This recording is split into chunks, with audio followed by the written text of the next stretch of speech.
நஸ்லான் கல்யாணி பிரியதர்ஷன் நிறைய பேர் வெளியான படம் லோகா சாப்டர் 1. இந்த படம் இப்போ ஃபைனலாக ஓடிடியில் வந்துருச்சு. ஓடிடியில் நம்ம பார்த்தாச்சு. இந்த படத்தோட ஹிடன் டீடைல்ஸ் என்ன, அதை பற்றி தான் வீடியோவில் பார்க்க போகிறோம். இந்த வீடியோவில் ஸ்பாய்லர் ரிலேட் இருக்கு, அதனால இந்த படத்தை பார்த்துட்டு இந்த வீடியோவை பாருங்க. படத்தை பார்க்காம இந்த வீடியோ பார்க்காதீங்க. இந்த படத்தோட ஸ்டோரி பெங்களூர்ல நடக்கிற மாதிரி காமிக்கிறாங்க.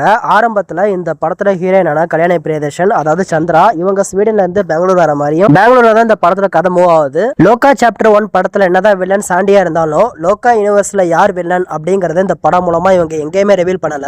இப்ப எப்படி மூத்தோன், அவரு கீழே மைக்கேல், சந்திரா, சார்லி அப்படிலாம் இருக்காங்களோ அதே மாதிரியே இதுல இஸ்தார் அப்படிங்கிறவங்க கீழே நிறைய பேர் இருக்காங்க. அது யார் என்ன ரிவீல் பண்ணல. அடுத்தடுத்த சாப்டர் 2 சாப்டர் 3 ரிவீல் பண்றதுக்கு அதிக வாய்ப்பு இருக்கு. இந்த படத்துல ஸ்டார்டிங் சீன்ல சந்திரா, அதாவது கல்யாணியை வந்து போட்டோ எடுப்பாங்க. அந்த போட்டோவை தான் அவங்களோட ஓட்டர் ஐடியையும் பாஸ்போர்ட்டையும் வச்சு ரெடி பண்ணுவாங்க. இந்த லோகா யூனிவர்ஸோட ஆரிஜின் எங்க இருந்து ஸ்டார்ட் பண்றாங்க அப்படின்னா, மனித நெருப்பை கண்டுபிடிக்கிறதுக்கு முன்னாடில இருந்து ஆரம்பிக்கப்பட்ட ஒரு கதையா தான் இந்த கதை இருக்குது. ஏன்னா இந்த படத்துல ஸ்டார்டிங் விஷுவலே காமிச்சிருக்காங்க. எப்படி எல்லாம் உருவாச்சு, என்னெல்லாம் நடந்துச்சு அப்படிங்கறத ஒரு விஷுவல் மூலமா காமிச்சிருப்பாங்க. இந்த விஷுவல் பார்த்தா உங்களுக்கே புரியும். இதுல மூத்தோன்கிற கேரக்டரை மம்முட்டி பிளே பண்ணிருக்காரு. இவர் வந்து நம்ம உலகத்தை கிடையாது, இவர் வந்து வேற ஒரு கிரகத்தை சேர்ந்தவரா இருப்பாரு. வேற ஒரு கிரகத்துல இருந்து நம்ம உலகத்துக்கு வந்திருக்காரு. அப்படிதான் இந்த படத்தோட கிரெடிட்ஸ்ல காமிச்சிருக்காங்க. வேற ஒரு கிரகம், அது என்ன கிரகங்கிறது எக்ஸாக்டா தெரியல. அந்த கிரகத்துல ஒரு காடஸ் இருக்கிற மாதிரி காமிச்சிருக்காங்க. காடஸுக்கு அடிப்பணிச்சு நடக்கிற ஒரு கேரக்டரா தான் மூத்தோன் கேரக்டர் இருக்கும். இவங்க ஏதோ ஒரு விஷயம் தெரிஞ்சுக்கிறதுக்காக மூத்தோனை கிரகத்துல இருந்து நம்ம எர்த்துக்கு அனுப்புறாங்க. மூத்தோன் எர்த்துக்கு வராரு. ஹோமோசேபியன்ஸ்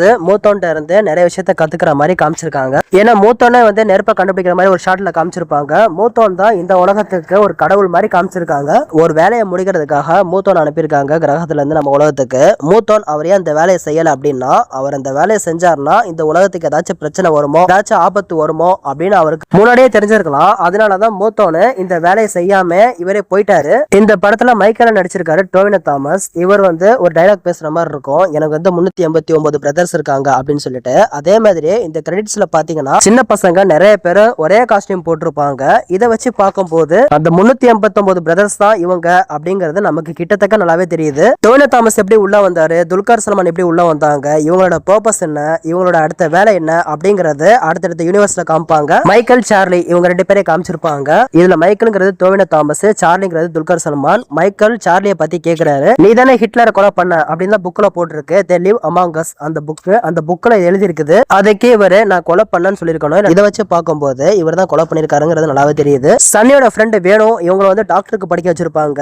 ஆனா இவரு அதுக்கு படிக்கிற மாதிரி தெரியல. மூணு ஸ்டார், ஸ்பேஸ் இதுல தான் இவருக்கு இன்ட்ரெஸ்ட் இருக்குது. ஏன்னா இவங்க ரூம்லயே பாத்தீங்கன்னா நிறைய ஸ்டார்ஸ் எல்லாம் வச்சு ஒரு செட்டப் பண்ணிருப்பாங்க. அந்த செட்டப்லாம் சூப்பரா இருக்குது. வேணுவோட நிறைய டிஷர்ட்ல ஸ்பேஸ் சம்பந்தமா தான் இருக்குது. ஏன்னா வேணு வந்து ஒரு பொண்ணுகிட்ட பேசுற மாதிரி காமிச்சிருப்பாங்க. இன்னும் 2 வாரத்துல லூனார் எக்லிப்ஸ் வந்துடும் அப்படின்னு சொல்லிட்டு. அதே மாதிரி படத்தோட எண்ட்ல லூனார் எக்லிப்ஸ் இருக்கும். ரெட் மூணை காட்டுற மாதிரி தான் முடிச்சிருப்பாங்க. ஏன்னா இந்த படத்துல வந்து சந்திராவை மூணோட கனெக்ட் பண்றாங்க. அந்த மாதிரி சீன்ஸ் எல்லாம் இருக்குது. அதே மாதிரி சார்லி வந்து சாட்டனோட கனெக்ட் பண்றாங்க. அவர் கையில சாட்டன் டாட்டூ இருக்கிற மாதிரி காமிச்சிருப்பாங்க. அதே மாதிரி ஒவ்வொரு கேரக்டர்ஸையும் ஸ்டார்ஸ் இல்லைன்னா பிளானட் வச்சு கனெக்ட் பண்ற மாதிரி இருக்கும் நான் நினைக்கிறேன். நம்ம பொறுமையா எட் பண்ணி பார்க்கலாம். ஏன்னா படத்தோட ஸ்டார்டிங்ல வெடிக்கிற மாதிரி காமிச்சிருப்பாங்க. இதை வச்சு பார்க்கும்போது மிசைலா இருக்கலாம், அப்படின்னா ஏதாச்சும் ஒரு அட்வான்ஸா ஒரு பொருளை கண்டுபிடிச்சிருக்கலாம். அந்த பொருளை வச்சு ஒரு பில்டிங்கே வெடிக்கிற மாதிரி ஒரு இம்பாக்டை கிரியேட் பண்ணிருக்காங்க. இந்த சீனை பார்க்கும்போது ஹாஸ்பிட்டல் நல்லாவே தெரியுது. ஹாஸ்பிட்டல்ல சந்திரா ஏதோ பொருள் எடுக்க போயிருக்காங்க. எடுக்க போகும்போது மாட்டிருக்காங்க. அப்படி என்ன பொருள் இருக்குன்னு தெரியல. அந்த பொருளை பாதுகாத்து அவங்க வந்து எஸ்கேப் ஆற மாதிரி காமிச்சிருப்பாங்க. அதே மாதிரி துல்கர் சல்மான் கூட ஜெர்மன் ஷெஃபர்ட் டாக் இருக்கிற மாதிரி காமிச்சிருப்பாங்க. இந்த ஜெர்மன் ஷெஃபர்ட் டாக் வந்து ஹிட்லர் எல்லாருக்குமே தெரியும். ஹிட்லர் ஒரு டாக் வச்சிருப்பாரு. அந்த டாக் தான் German shepherd dog. Dulquer Salmaan German shepherd டாகா உருமாறி அவருக்கு தேவையானதை ஒண்ண நிறைவேற்றுறதுக்காக ஜெர்மன் ஷெஃபர்ட் டாகா கூட உருமாற அதிக சான்சஸ் இருக்குது. அதே மாதிரி இந்த படத்துல ஒரு ஆட்டோல 3 பேர் உட்கார்ந்துட்டு இருக்க மாதிரி காமிச்சிருப்பாங்க. அந்த 3 பேர் தான் ஆர்கான்ஸை திருடுறாங்க. ஊசில ஏதோ கலந்து மனிதர்களோட ஆர்கான்ஸை திருடுற மாதிரி காமிச்சிருக்காங்க.